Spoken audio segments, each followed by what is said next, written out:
What's going on, everyone? Welcome to the second episode of the NML Pickleball podcast. I am Chris Ross, aka Gritty, and to my right again is Jeremy Comadetto, also known as Slim. We're off to a hot start here, taking 2 weeks for our second episode. We know we're trying to follow the Tyson McGuffin sporadic podcast episode model for podcasts, so that's the way we're starting. Okay. We'll try and come with some more regularity going forward, but we're here, and it's Sunday. You just came over, watched the end of the Lea Jansen, Annalie Waters singles match, the last singles match of Lea Jansen's career. But that is not where Can I get odds on that, by the way? We can talk about your odds on that. You can put a line on it later. Yeah, okay. So I want to start because we were at the PPA Seattle Open earlier this week. We weren't there on the weekend, and it was the first time that we've been to a PPA event. It's the one it's the only one that's been within driving distance for us. I think we'll talk about our experience later, but we had some boots on the ground reporting, Jer, and the first thing I want to talk about is some paddle stuff that is there's quietly some stuff going on that we didn't realize before the week. You are a paddle guy. You're the guy that knows the regs and all the specs and about paddle. I honestly know nothing about paddle testing or paddle, so you're the paddle guy. Well, that's obviously not true, but I'll talk about. So it was a weird men's singles day. It was a weird men's singles day. We had Connor Garnett put up a huge fight against Ben Johns, which we got to watch live. It was a hell of a match. Connor Garnett almost made a final and beat Ben Johns. Didn't happen. Ben Johns beat Fed today for yet another gold in singles. But we had Ryan Eveloff, I think he said 42 years old. I thought he was 44, but he said 42 in his Instagram post about it. And Ryan Eveloff, what did you call him? What does he look like? He looks like a fitter Adam Stone, if we're being honest. Sorry, Adam. And so Ryan made the semifinals. He lost out of the pro singles qualifier to Patrick Kaka on Wednesday, and you saw him. I think what you said. He looked very down in the parking lot. He was sitting in the parking lot, and he looked down. He was obviously quite sad, but it's funny how fortunes can turn in 24 hours. Yeah, he got the lucky loser spot. I think you said he was like sad for 40 minutes or something. I walked by him a few times. And so Ryan goes and he plays AJ Kohler first round, he wins. He plays Pablo Tellez, he wins. He then goes and plays JW Johnson, which is a match that we watched. And he smokes JW 8 and then 2 in the second game. Made a couple very suspect line calls. Very suspect. And then he... Gritty. Always got to call out people for line calls. They were bad. People forget he has the best eyes out there, apparently. Never makes a bad call himself. Never. And so Ryan then loses to... Who did he lose to in the semis? I can't even remember now. He lost to Fed. To Fed in the semis. And so he had a good day, and Dylan Frazier lost first round to Naveen Beasley, who's been around these draws. We saw Naveen beat James Ignatowicz, got smoked by Jack Sock in North Carolina. But the thing that all three of these guys had in common, Jer, is that they're all playing with Zane Navratil's Pro XR paddle. Right. And so what we have heard is that there were a couple challenges on the day of the Pro XR paddles. I think we'll leave it to what specifically probably other people can figure out. But there were two separate challenges of that Pro XR paddle. And if you feel it, it is gritty. Like sandpaper. It is nuts how gritty it is. Because we know Zane talked about it on his first pod. He said that when he got it, he checked it with Don Stanley. It was fine. And we haven't heard much about it since. And so what's weird about what happened in Seattle is that on the 2 times it was tested, apparently the way they do the grit testing now, that I don't quite understand what happened necessarily, but we were told it failed on both occasions, failed the first 2 times, and then the third time it passed, which the players told, according to the rules, that paddles are to be tested 3 times, and as long as it passes one of those, then it's good to go. I've never heard that before. Well, this is the real problem, isn't it? That there is no written policy, that the players themselves seem to have no idea what the policy is. Like, how can we have these rules if there isn't a written actual set of policies that everybody's aware of? There may be a written set of policies, but if the players, for instance, don't have access to that, it's obviously very problematic. Well, and because I'm trying to do some prep for the pod, and we're going to talk about things that are, these are pretty sensitive issues. And I went to look up the old, like in 2022, the PPA had their surface roughness testing policy that they put out. And it was online, and since now they've changed over the website, it is no longer online. I can't find it. We have linked it in Did we have producer Alyssa make sure it's not on there and you just couldn't find it? I did go to we did not have producer Alyssa do that checking, but I did go to one of the links to our recent articles and press the link, and it said page not found. So maybe it's out there. If someone has it out there, then send it to us. But it doesn't seem like it's there anymore. But I know that it didn't say anything about like multiple, like if it fails, like it used to be, you had the average reading. It would take it in like 5 different spots. You'd have an average reading, and it'd have to be under that 40, whatever the RZ and or RZ for our American people, RZ and RT. And if you're under 40, they had a margin for error. But we heard that the Starrett readings were into the 60s for these Pro XR paddles. But that other spots were hitting like 19, which gave it an average at the end of the day on one test that got it to pass. Yeah, which is, and this is the thing, and we don't hear what bothers me so much about these is we're not hearing about any of these paddle tests. This is the only tournament we've been to in person for a PPA. No one is actually publicly saying, like, we write about it and say they should release the results of their testing when people test. It's very simple that you can do, and they don't do it. And it bothers me so much that it's just such a simple thing. And why isn't it? Well, we know why it's not out there. It's because they don't want the information out there, surely. Yeah, and perhaps wilder story on the paddle testing and lack of a consistent policy, as I understand another paddle, not Pro XR, a player wanted to challenge, and the player had raised during the match that they thought it might be illegal, and so the player playing with the paddle in question switched out their paddle, and then at the end of the match the ref told them that they couldn't challenge the paddle that the player actually thought was illegal because the player didn't finish the match with that, which obviously there's a lot of potential issues there. Apparently I can play to 14 with a illegal paddle and then just switch it out, and if I can get the last point of the match, then I'm apparently good if that paddle's gonna pass. Yeah, it's the most absurd thing ever. And again, none of the players know what these rules are. They're told these are the rules, but they're not written down, or they don't show them. Like, here is the policy. Put it on your website. I bet they don't have one. And I think they make things up as they go along. Maybe they do, maybe they don't. A lot of speculation from you there. Yeah, okay. There's too much speculation there. But they need to post these things publicly.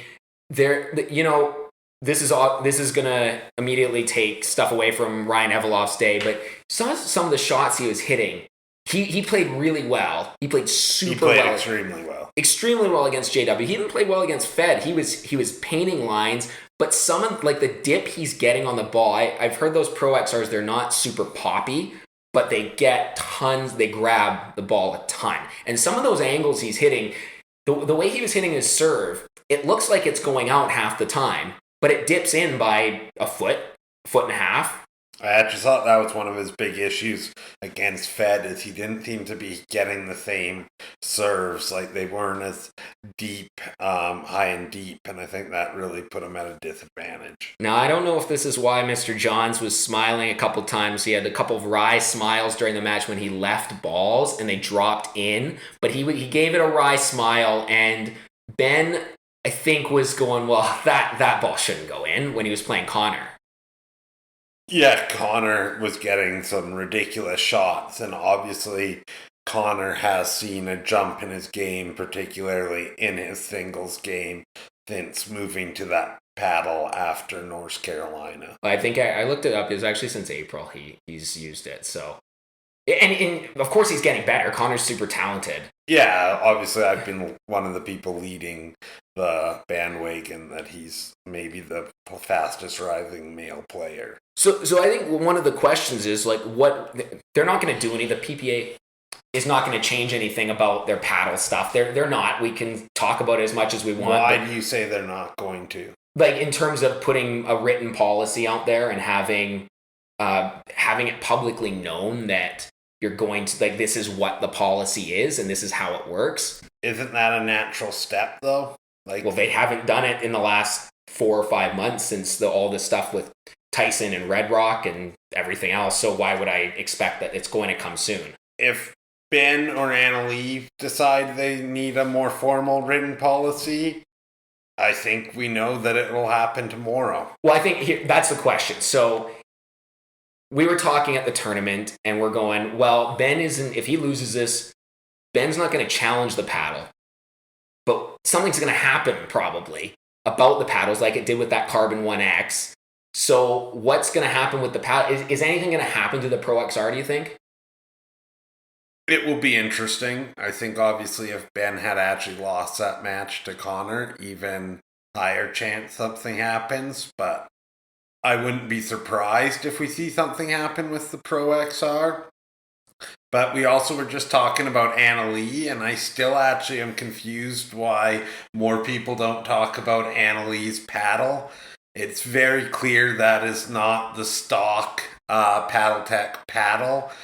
Seen in person, the consistent pop she gets off of that paddle and the depths it enables her to get on her ground strokes and serve. It's crazy, and I still think it's actually nuts that, most people aren't talking about the fact that I don't know if her paddle's legal or not, but it's very clear. It's clear on the stream, but it's even more clear in person that that's not the paddle if I go and buy it off the shelf. That sound that it makes, like, how many paddle techs have we heard in person? You've heard many paddle techs in person. And yeah, rec players love to use them. And like local amateur rec players. Irina's paddle also sounds similar to that, I would say. I heard it there at the Seattle event. It sounds very poppy. It has that big hollow sound. I don't know. There's something weird about it. There's no question there is, because it doesn't sound the same, and no one's addressed this. No pros want to bring it up. I don't know. Something's wrong with it. No one's checking it out. It's not the stock paddle. You could just go to the Pickleball Central booth, pick up the same Bantam paddle. It won't sound the same. So so there's all this paddle stuff going on. Yeah, and I will say this about the Pro XR is you can go to the Pickleball store, the Pickleball Central store there, and feel that paddle, and the one you're getting there feels grippy as hell. So it's pretty obvious that it's just the paddle they're selling. Yeah, so interesting stuff. We'll see if anything more gets done on paddle stuff. I'm not hopeful, but it bothers me more than it bothers you, which is probably why we end up talking about it or writing about it more, and now talking about it with the podcast. Where is MLP at with their paddle testing? I'm not sure where MLP's at. We've heard that they needed to do this dynamic testing, which essentially is, I think, you do the same test and it will, like, a bounce effect, or it will give whatever the velocity of like the speed of a paddle, it gives consistency for how fast the ball comes off the paddle, and they needed to do that. But I haven't heard anything about whether they're doing that dynamic testing, because they did their deflection testing with the old style testing at the San Clemente event, and they quietly removed a few paddles from play. But this dynamic testing is supposed to be more reliable. They put something out earlier this week that they're banning certain paddles that are white with colors, like like Tyson's paddle, or Hayden and James use it as well. But I have no idea where they're at. It seems like it's slowed down. I have no idea. People forget you just picked up a white paddle. Coincidence? I looked at the colors. It's not the same. Okay. It's not a banned MLP color. That's good. It's like that. It's like the Power era. In the words of one of our favorite forgotten pros, not a good look. Okay, well, we'll see if anyone complains about it. We'll move on from the paddle stuff.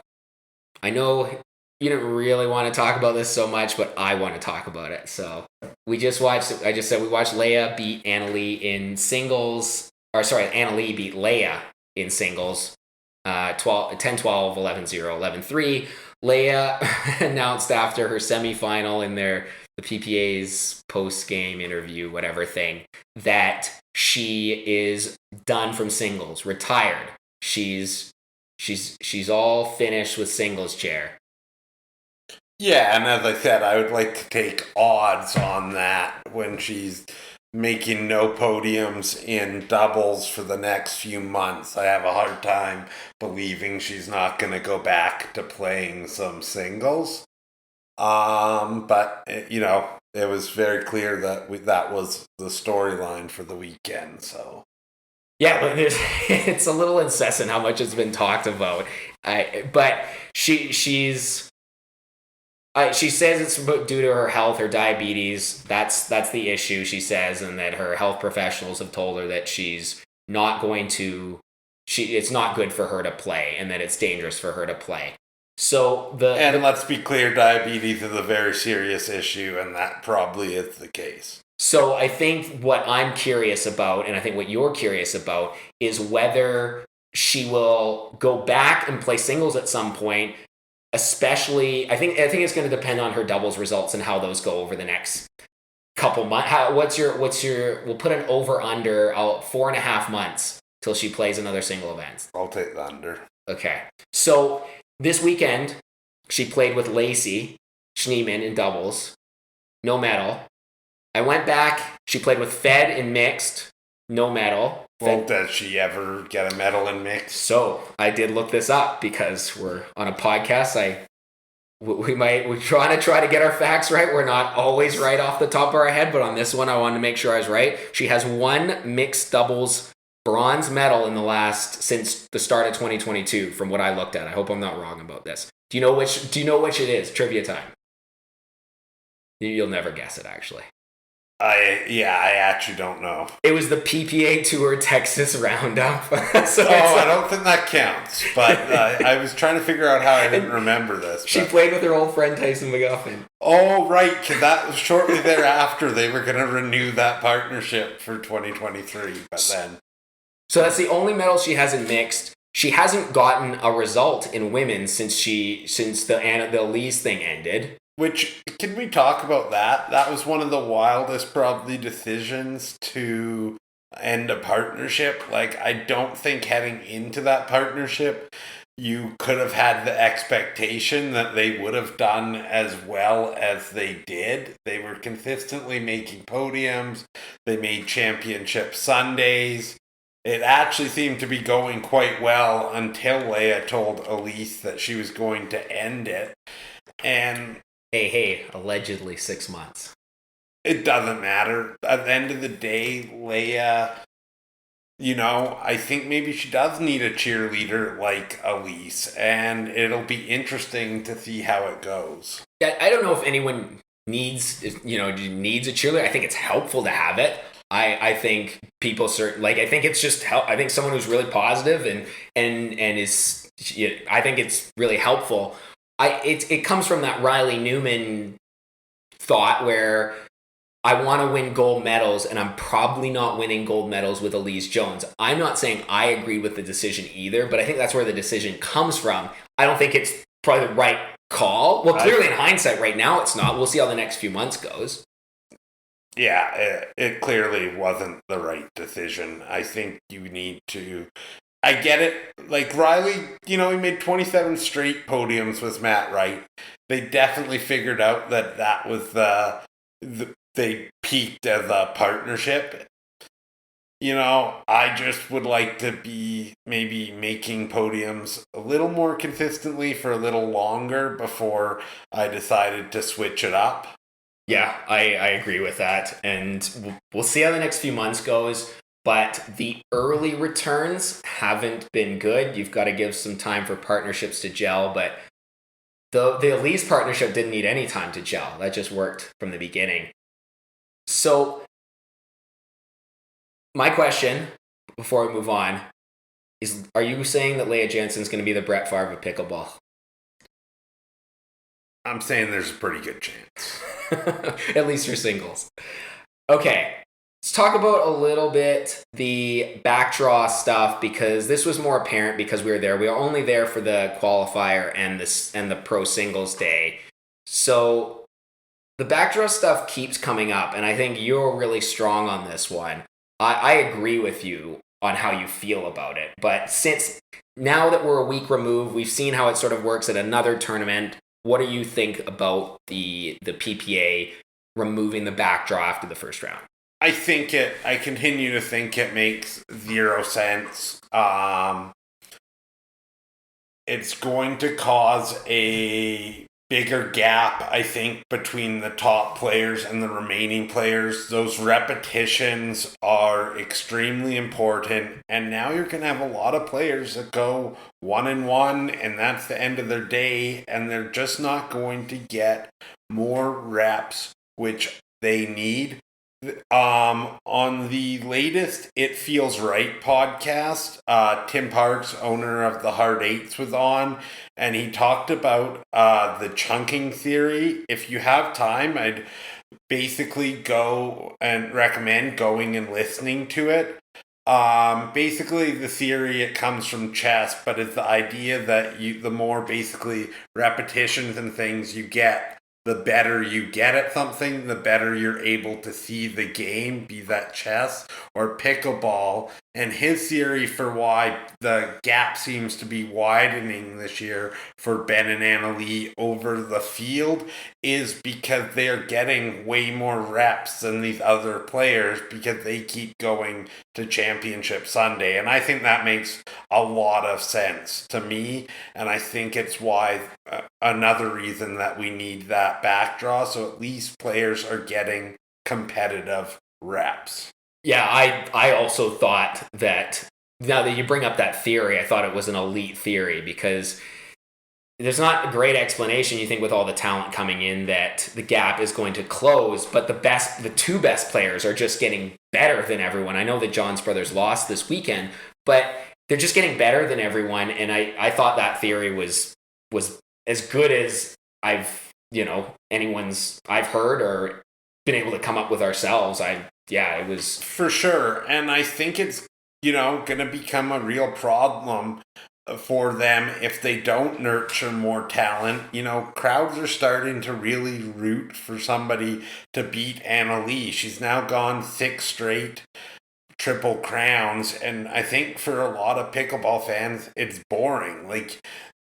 People tend to like dominant players, but there has to be some expectation that they're going to lose, and that just isn't there right now. People love to see great players pushed, and the reality is nobody is actually pushing Annalee right now. Well, we saw today in the women's final that the crowd, they kept saying it, but the crowd was so badly wanting Jackie Kawamoto and Vivian David to win a game. They just wanted a game desperately, and they're cheering for them so hard. They get the ball back at 8-8, and they're just so excited for them to see potentially at 8-8 for another game. And that's how badly people want some kind of parity in the results. Well, and even look at that men's semifinal. That was entertaining with Ben and Connor, because you got to see Ben push to the absolute brink. And I think a lot of people think that's probably one of the more exciting singles matches we've had in a while. And it was getting to see a great player like Ben actually push to his limit. The issue right now that we have is, outside of Catherine beating Annalee once and Lea actually pushing Annalee to the brink once in women's singles, she is just steamrolling people, and it's not entertaining. Yeah, and I saw even the way they're doing that first round losers bracket. that some people who win like in the play-in spot, I think there was a women's play-in to get to play Anna Lee and Anna on I think there was a Yes. play-in spot, and the play-in people who won, they then go and lost to Annalie and Anna. They should at least fix this, that they didn't get to play in that first round losers draw because they had won a match. It was the 17-16 seed. We had Kyle Yates, fan of the first pod. He commented on Facebook and said that he won a match, then played Ben and Colin. They had a couple tight games, and then his day's done. Why would he travel to a PPA event he's not getting paid to play in and go and play 2 matches and be done with it? Of course he wouldn't. It doesn't make sense. Do you think players are going to shift back to APPs because of this, or what do you think is going to happen there? Yeah, I think that people are going to shift away. You're paying a good chunk of money to play these draws. And if you're good enough that you can win your first round match, you're not, you think you can win a first round match, maybe even 2. Your best day is 2 and 1 probably, or 1 and 1. When you can go to an APP and get a chance to actually be competitive and play a bunch of matches. I thought at Beer City they did it really well. They didn't do a full comeback around, but the fact that you had the ability to go and play a bronze medal match and go from losing your first match to potentially being able to win it all means that you had competitive matches through the backdraw, which is really important in terms of a rep standpoint. Do you agree that people... I agree. I think one thing that APP actually has to fix is their qualifiers, playing like rally score games to 15 or 21, like when is a problem in my opinion, like especially those games to 15 they do in singles sometimes. At least give people a proper match. I think what they're doing is rally scoring to 21 in the singles qualifier and then games to 15 in the doubles qualifiers, which is still a big problem. Yeah, why isn't it 2 out of 3? I don't know. They need to figure that out and do it the day before, because this is their lane right now. This is the market has opened for them to actually take back some of these players who are just all throwing their names into a qualifier for the PPA, because this qualifier has opened doors for players, but now it's not a great spot for the people who are either going to make a main draw or are now making the main draw and are like a 24 seed or something like that. For sure. Yeah, so backdraw bad for PPA. That's your take? I think that's a pretty easy take. Yeah. I think that's fair. So this weekend we saw a good chunk of stuff. People like to complain about things, and there was a lot of shifting around of the stream between, there was ESPN, CBS Sports, YouTube this weekend. But I think what was interesting was that ESPN, there was a bunch of pickleball on ESPN. ESPN has begun covering, they put it in their top 10s. They even had it as a highlight. The Annalie Judith Castillo match was on ESPN as a highlight package. And then it was on CBS as well this weekend. I'm wondering what you think of the PPA doing this kind of mishmash switch up of where things are broadcast, at least this weekend. I think obviously it's annoying, and it obviously hurts their like YouTube stream numbers, but I think at the same time, when you are getting on the actual ESPN, not like, ESPN whatever, and you're getting on the actual CBS, you've got to do it, because that's real exposure for the game and the sport. And I think you've got to take those opportunities, even if it doesn't lead to the best viewing experience for your kind of avid pickleball fan right now. We know there just aren't enough people that like to view and watch pickleball right now. So you have to jump at the opportunity to get on CBS and ESPN and see if you can find new fans. Yeah, I think this is a real obvious take, and that if it's on ESPN, if it's on CBS, especially with ESPN covering it in these summer months where you have baseball is your only highlight package. There's no NBA free agency. NFL training camp hasn't it's just getting going. It seems like a no-brainer, and it's good. The PPA's done a good job, it looks like, of at least getting in and making inroads with those networks. And we made fun of some of the stuff they had before, but that's the type of foundation when they had like ESPN2, the Super Bowl time. But it's good. It's good to have that kind of coverage. You have highlight packages. It gets people interested. I don't think there's a downside to that other than some people complaining about having to switch from ESPN to YouTube. They still had, at the end of that Lea Annalise singles match, there were almost 10,000 people on the live stream today. For sure. I think it actually annoys a lot of us, like loyal kind of viewers, but as I said, there just aren't enough of us, so it might make it a little annoying flipping through for us, but the exposure obviously well outweighs that.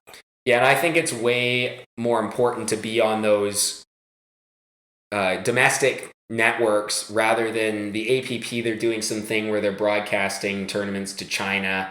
I think that's fine, whatever. But being on the domestic networks, mainstream, getting actual highlight clips or top 10 highlight, that's the number one to be able to get the exposure. Are people going to be able to watch more of the APP in China than we can? Because I basically don't get to watch it, so... Yeah, when they put the APP on ESPN Plus and we can't access ESPN Plus in Canada. Well, and they only are like streaming one day, but they just want the best quality content out there, so. I can't comprehend when your lane is second tier, third tier players not streaming Thursday and Friday when so many people now care about, for Challenger and MLP, you care about these people. I honestly, I can't comprehend how it makes sense. It's been explained to us why it's being done. It makes zero sense to limit your exposure.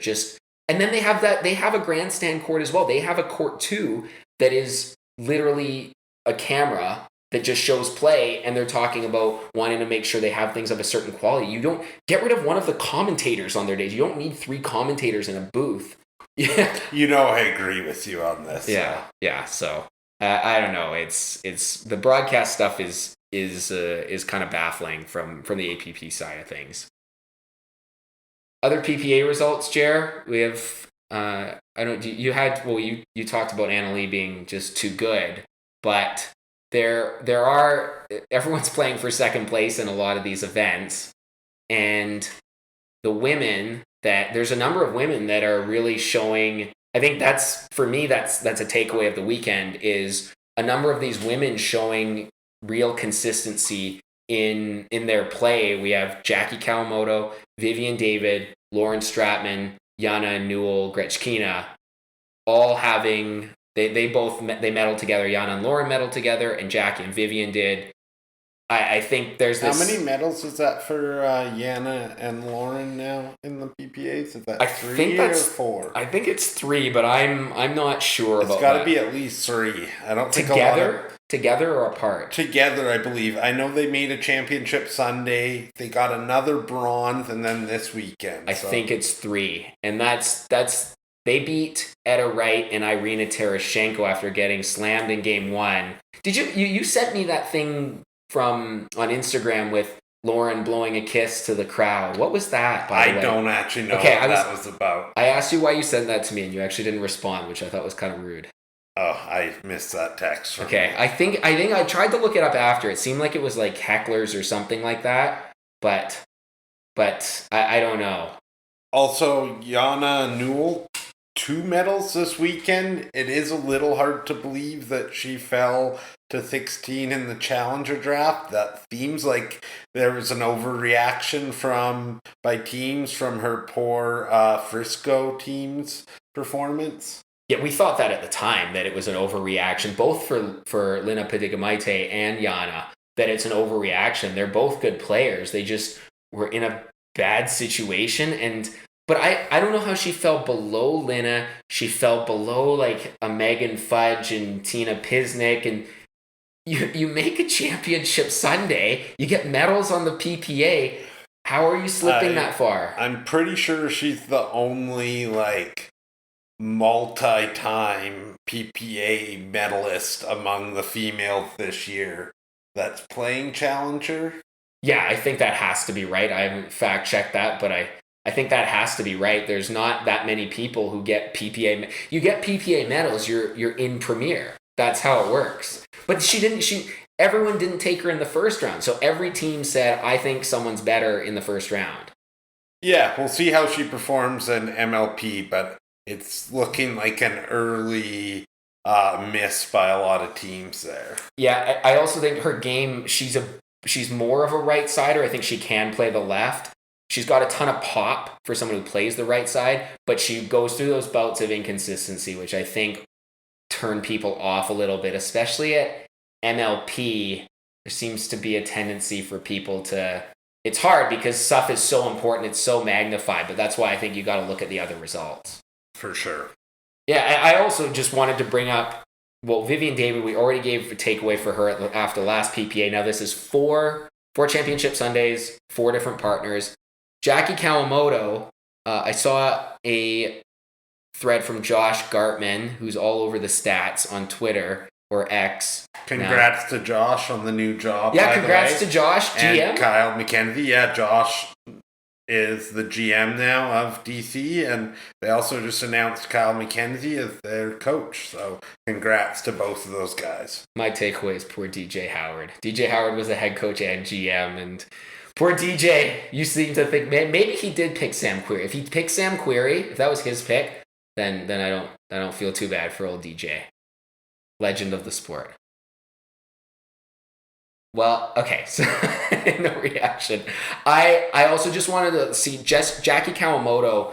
She has a silver with Vivian here. In North Carolina, she had a bronze with Jessie. Mesa, she had a silver with Jessie. Last Orlando, she had a silver with Jessie. So that was the national championship, Hertz National Championship in December. She doesn't show up much. These Kawamotos, they don't play a lot, but they also get results. It's pretty impressive. Yeah, they consistently get results, in particular Jackie. It actually is a good question. Where do you think she is in all the women? Like, where would you rank her? I have her higher than what she went in MLP. She went too low, I think. I think she didn't go... she just went a little bit too low, I think. She's in the top 10, but I think the problem is that she's not enough of an alpha power player, so...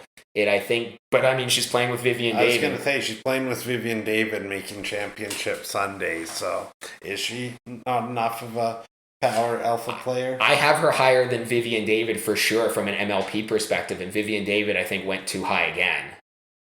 That's the old right side player conundrum there. Yeah, the consistent right side player. Do you have a takeaway from Riley not getting a medal? He medaled in mixed. No, not in men's, not getting a medal. That is the risk. Like, he and Matt Wright, I don't think we've actually talked about it enough. It is crazy that they went 27 for 27 in making podiums. Like, that level of consistency is absurd. Obviously, they didn't have the success against the Johns brothers that they would have liked, but to do that level of consistency is almost impossible.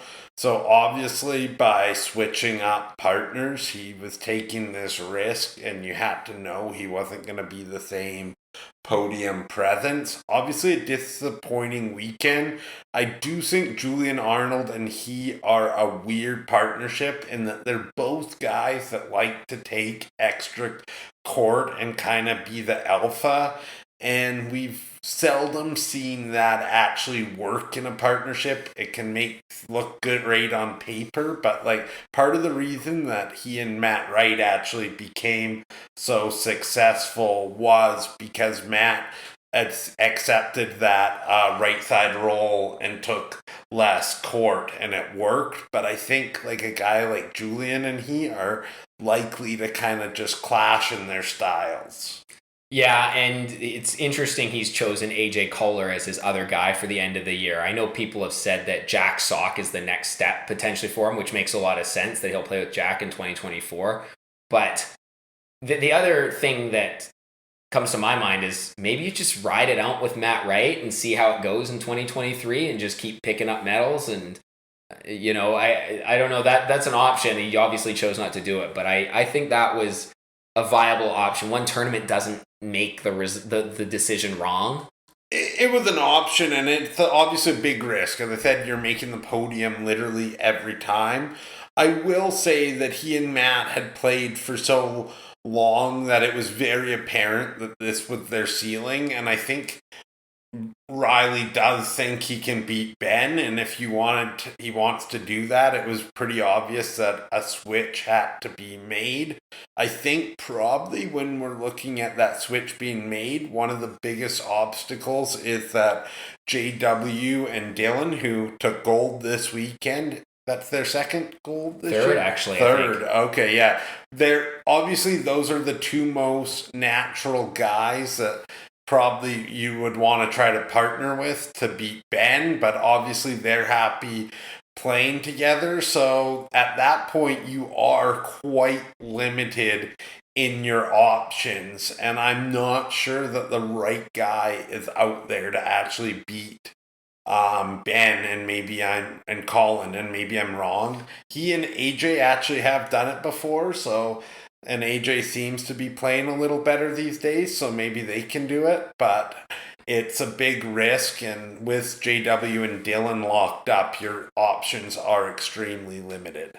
I actually think do you forget that the right guy is out there already that beat Ben Johns and Colin this weekend? My dude, Pat Smith, getting the W. You don't, Mr. Smith. I thought he was challenger worthy. Yeah, I didn't quite see Pat as challenger worthy. I actually think if we're just rating 48 guys, Pat is fairly easily in that 48. I just had questions about his motivation and his mixed and singles game, but that was a nice win for he and DJ. So I think Riley Newman needs to partner up with Pat Smith. Show him what's up. That's not a serious take. So. No, it's not a serious take. I agree with you on the Riley stuff. It's interesting that he's made the switch, but we'll see how it goes. JW and Dylan now, I think they're the big winners from this. They now get number 2 billing, and they're going to make a lot of championship Sundays. They are better than every team out there other than the Johns brothers. And if stuff like this happens this weekend where the Johns brothers lose, then they have a really good shot to win. And they beat Pablo and Fed in the final today. Pablo and Fed, by the way, another Sunday for them. Deiscu and Nunnery beat Pablo and Fed in the bronze last week at Beer City. That's a really good win for Nunnery and Andre. Yeah, that was, and it does speak to their quality as a men's doubles team, and it would actually be interesting if they played a few of the actual AP or PPAs, how they would do. Obviously, they'd probably have some seeding issues if they tried to play those, but it really comes down to, can JW and Dylan actually start challenging the Johns? They haven't really looked like they've figured out anything yet there, but we haven't actually seen that matchup in a while. But they are clearly now the number 2 team. JW still got to figure out how to speed the ball up off the bounce on his forehand, please. Yeah, and I think the issue is the way he dinks with his forehand really prohibits that ability to speed up. I think he might actually have to try to change the way he dinks a bit to be able to initiate off of that forehand. But did you watch that Johns loss yesterday or not? I honestly sped through it this morning, but I didn't. I was golfing yesterday, so I didn't get to watch the whole thing. Did you have any thoughts on it? Not really. I thought it was just one of those kind of losses for them, but what were your thoughts? I sped through about half of it maybe, but Pat was actually initiating some offense from the right, but I didn't see anything particularly noteworthy there. I think it's just you play enough of these tournaments, you're going to lose sometimes, so I wouldn't chalk it up to anything that we should expect the Johns to be losing going forward at all. Yeah, I'm not reading too far into it, other than every so often the Johns brothers do tend to lay an egg. Yeah, though sometimes their focus is lacking, to say the least. And that grandstand court, probably most of those grandstand courts, but I think the grandstand court even more so maybe than other PPAs. It was kind of hidden, and there weren't just passers-by that could stop and watch. So it was a pretty low energy court over there. I think more energy on the doubles days it looked like, but there's not that many people watching that to bring any energy. I don't know if we should talk about our experience at the PPA now. I had one other thing that's PPA related, but it's more of a general thing. You want to talk about our PPA stuff, or we should probably quickly go through the PPA experience there. Okay, why don't you start off then? Well, I'm not the one that played, so I'll let you talk about it more. But before we get too into it, I would just like to say on the last podcast, I did make a big error. I said that Marshall Brown had barely been playing tournaments this year. It turns out that I think he's played like the last 7 of the last 8 7 PPAs. of the last 8 PPAs. So I was way off about that. And actually, you played Marshall in the qualifiers, and he was a very good sport as you made him wait 15 minutes while you cramped. So he's a great guy. And then we got the opportunity to chat with him later. Super nice guy, and he was very politely pointed out to me that I had been way off on that. So I'd just like to give Marshall a shout out. He has been playing the PPAs and grinding out some good backdraw wins. So that was my fault, and please feel free to fact check us on anything else. Yeah, I missed that one too on the fact. I thought he'd not been playing as much, but I think you don't. He wasn't enough on the radar for Challenger to have like dug into the results, but I think he is Challenger. He's in that mix. He just wasn't quite in the mix that I looked at him closely. So yeah, our bad on that, Marshall. But you don't need to expose my terrible cramping issues. You may be like the biggest bubble boy I've ever met. I thought we figured out my hydration this year, but this is the first time this has happened this year. You're the only person I know that can go from either being overhydrated, which I only know is a thing because of you, to cramping in the span of about an hour or so. Yeah, it wasn't great. I played the pro singles qualifier, didn't have too much in the way of expectations. I won the first kind of play-in match in the singles qualifier, and then I played Marshall, and Marshall, I think I went up 7-3 on Marshall in game 1, and then Marshall had given me a few points. I like to play cat and mouse. I understand Marshall also likes to play cat and mouse, but he realized very quickly what deficiencies I have in singles and basically figured me out. And then at 9 or 10-8, I went up to the net and I just like did something with the ball because I was about to cramp up. And then that was the first time I've ever taken a 15-minute medical timeout. If I moved, my calf was gonna go, and I stood there, and the ref was like, "Oh, I'll go pick up the ball," like I was being a douchebag and not picking up the ball. Would have been on brand as well. So I cramped up in that, and Marshall was very kind to not. He didn't seem to have any issue with it actually, and then he just rolled me 11-3 in the next one, and so Marshall I think went in to win his next match and got through to the main draw. But I thought it was an interesting, like they took tennis courts and they did a really good job with the venue. Yes. Like we had been at other Seattle tournament a few days prior, and some local Seattle or Pacific Northwest players were really concerned about what the courts were going to be.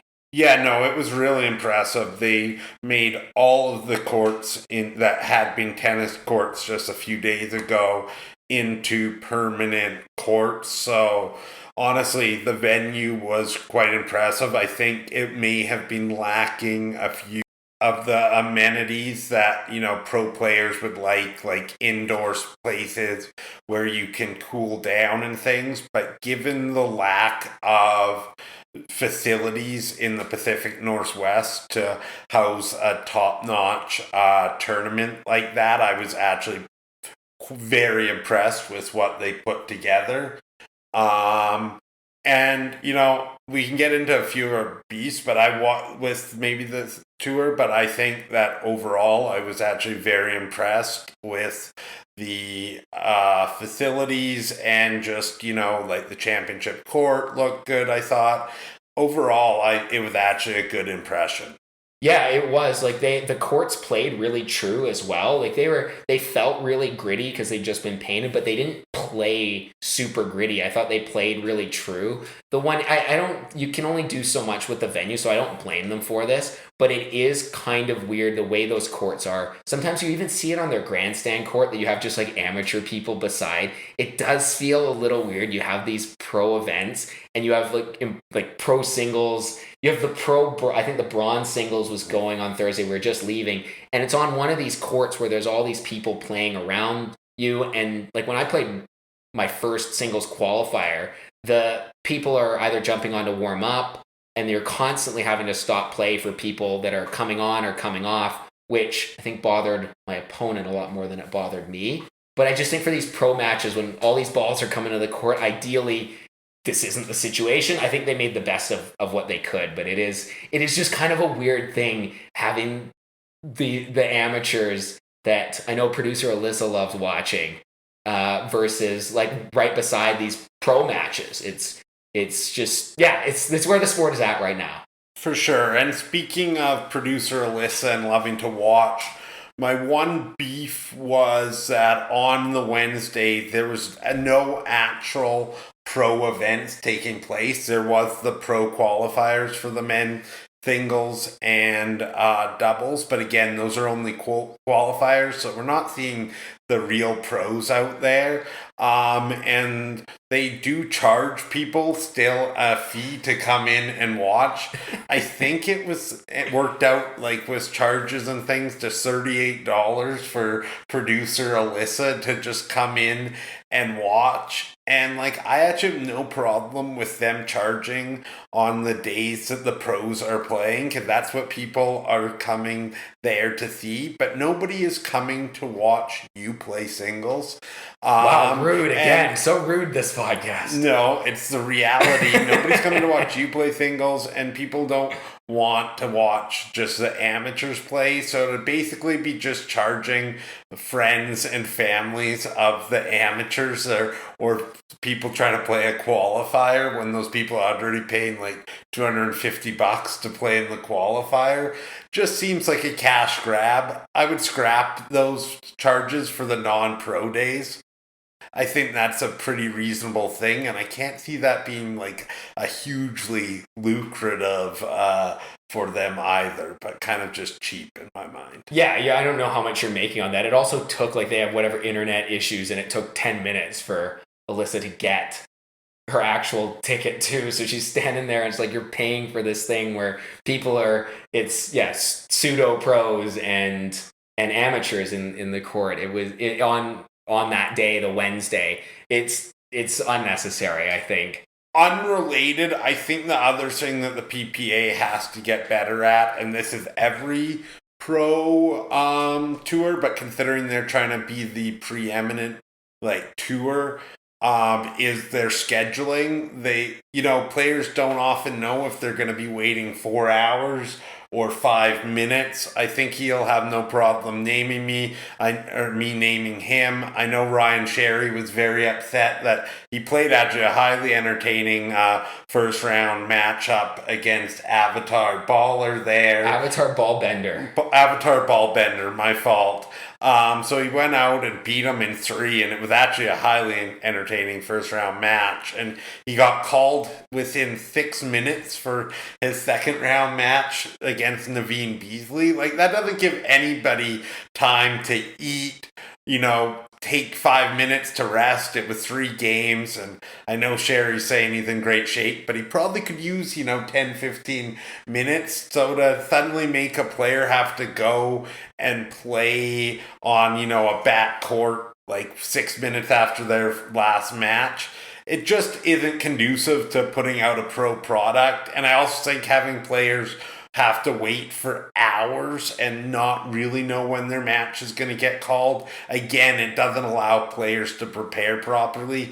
They have to come up with some sort of better scheduling system, and I have to think that's out there to actually, be producing a pro product. Yeah, I thought he played a long match. It looked for a second like he was going to get just rolled by the Ultra Omega Super Warrior. 11-2 in the first, and it wasn't looking good. And then Sherry figured something out. Sherry figured out how to play against him and figured out what to do against the less experienced Kwang Duong. But then, yeah, and also that center court match starts later. They started 10 minutes late because of technical difficulties. So you got to give them at least 15 minutes, probably more.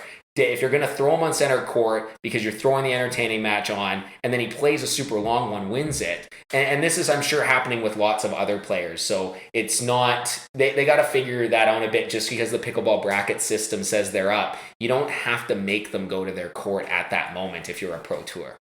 Also, this is unrelated to the experience, but one thing I did want to mention was Kwang Dong was I just see how he is training. I was going to mention this too. And like, pickleball is his second sport right now. He is very invested in trying to be the best tennis player he can be.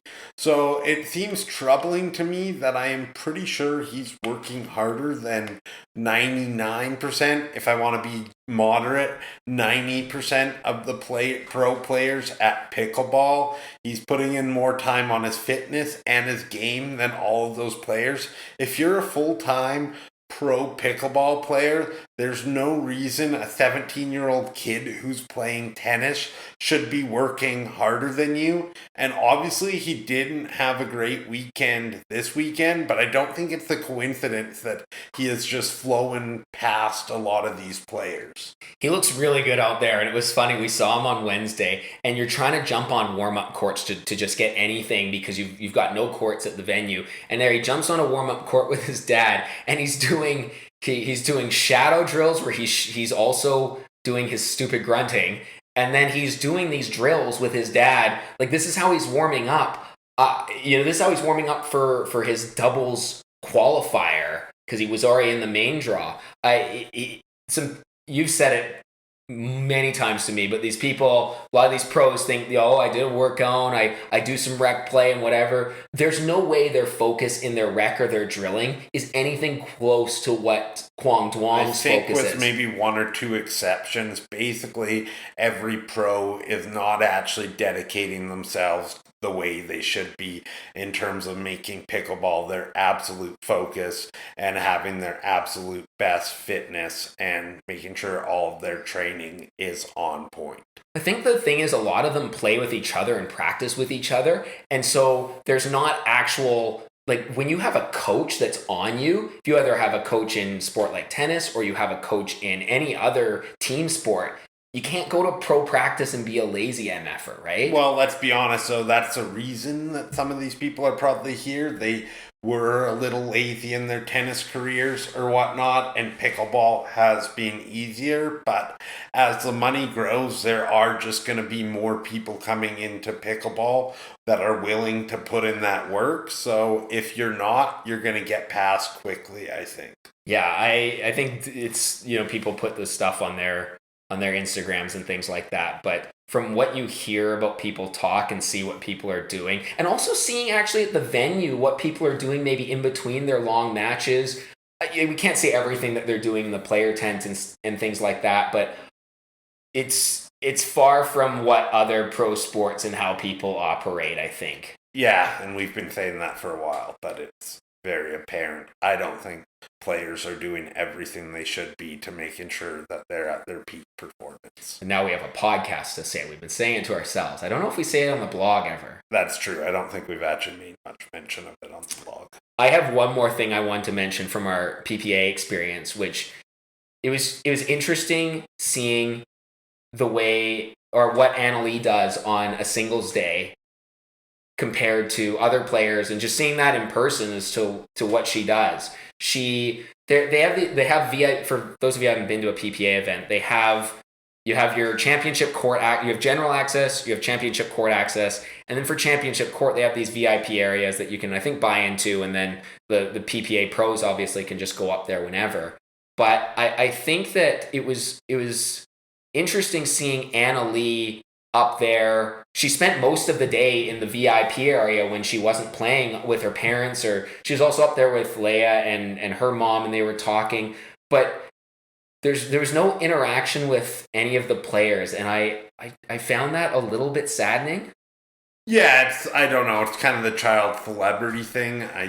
But I don't want to get too into it, but it does seem like an odd, like kind of childhood for her. So Yeah, and I'm sure she doesn't want to be, there's going to be a lot of people that are going to be bugging her for photos and autographs and things like that. And more so than any of the other players, young players like Georgia or Gabe and Hayden, Patrick Quinn. But thought that was just interesting to see how much time she spent up there away from everyone else. Wouldn't have gotten that if we're not in person. For sure. Yeah, so do you have anything else you want to talk about, Jer? That's all. That's all? So, producer Alyssa, are we getting girlfriend corner this week? We get the hot takes on the car ride home, but we don't get the hot takes here? I think you covered them this week. I don't think we covered them at all. It's not the same. Next week we'll have the hot takes from producer Alyssa. I'm gonna prep her, so she'll be ready to go. Yeah, there's no hiding at this point anymore.